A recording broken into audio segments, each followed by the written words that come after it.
36ാമത് പോട്ട ദേശീയ ബൈബിൾ കൺവെൻഷന് സമയമായിരിക്കുകയാണ്. പോട്ട Bible convention എപ്പോഴും പ്രത്യാശയുടെ ദൈവിക ഇടപെടലാണ്.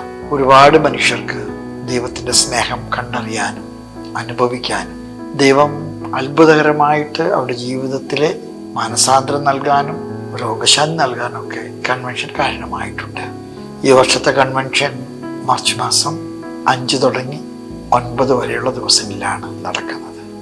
പ്രത്യാശയുടെ തീർത്ഥാടകരാകാൻ ഈ കൺവെൻഷനിലൂടെ ദൈവം നമ്മെ അനുഗ്രഹിക്കട്ടെ. എല്ലാവരെയും ഈ കൺവെൻഷനിലേക്ക് ഞാൻ സ്നേഹപൂർവ്വം ക്ഷണിക്കുന്നു.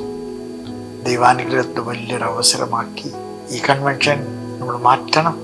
ദൈവം ഇടപെടുന്നൊരു സന്ദർഭം, ദൈവത്തിൻ്റെ സ്വരം കേൾക്കാനും സൗഖ്യം സ്വീകരിക്കാനും ഇടവരുന്ന വിധത്തിൽ എല്ലാവരും പങ്കെടുക്കാൻ ഞാൻ അഭ്യർത്ഥിക്കുന്നു. ദൈവം നിങ്ങളെല്ലാവരെയും അനുഗ്രഹിക്കട്ടെ.